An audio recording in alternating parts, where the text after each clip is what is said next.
வணக்கம்.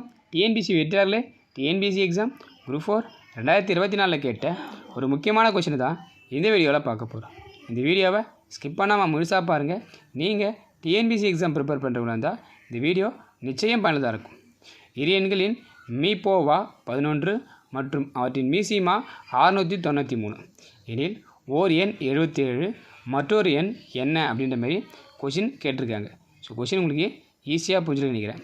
ரெண்டு எண்ணோட மீபோவா 11 சொல்கிறாங்க, அவருடைய மீசிமா 693 சொல்லிட்டாங்க. அதில் ஒரு எண்ணோட வேல்யூ மட்டும் கொடுத்துட்டாங்க, என்னென்ன 77. மற்றொரு எண்ணோட வேல்யூ என்னன்னு சொல்லிட்டு நம்ம என்ன பண்ணோம், கண்டுபிடிச்சி வெளியே சொல்லணும். ஸோ இந்த சம்ம சால்வ் பண்ணுறதுக்கு ஒரு சின்ன கான்செப்ட் தான் நம்ம என்ன பண்ணுறோம்னாக்கா ஞாபகம் வச்சுக்க போகிறோம். என்ன கான்செப்ட்னாக்கா இதுதான், இரண்டு எண்களுடைய பெருக்குத்தொகை வந்து எதுக்கு ஈக்குவலாக இருக்குனாக்கா அந்த ரெண்டு எண்ணுடைய மீபோவா அதாவது ஜிசிடிக்கும் மீசிமா எல்சிஎம்க்கு நம்முடைய பெருக்குத்தொகைக்கும் ஈக்குவலாக இருக்குன்னு சொல்ல வராங்க. அப்போது ஒரு எண் என்ன சொல்லிட்டாங்கனாக்கா 77 சொல்லியாச்சு. இன்னொரு எண் தெரியாது, அதை நம்ம அப்படியே வச்சுக்கிறோம் 5. நெக்ஸ்ட்டு மீபோவோட வேல்யூ வந்து எவ்வளோ சொல்லிட்டாங்கன்னா 11. நெக்ஸ்ட்டு வந்து மீசிமாவோட வேல்யூ வந்து பார்த்தீங்கன்னா 693. இப்போ ஈஸியாக கேன்சல் பண்ணலாம், 11 டேபிளால் கேன்சல் பண்ணலாம். 1 11s are 11. நெக்ஸ்ட்டு வந்து 7 11s are வந்து பார்த்தினாக்கா 77.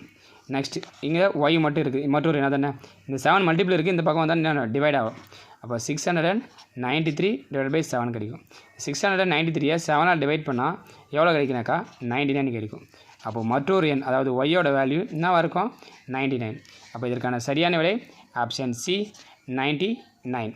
இந்த வீடியோ உங்களுக்கு பிடிச்சிருக்கும் பயனுள்ளதாக இருந்திருக்கு நினைக்கிறேன். பிடிச்சிருந்தால் சப்போர்ட் பண்ணுங்கள், சப்ஸ்கிரைப் பண்ணுங்கள், மற்றவங்க யூஸ்னால் ஷேர் பண்ணுங்கள். நன்றி நண்பர்களே.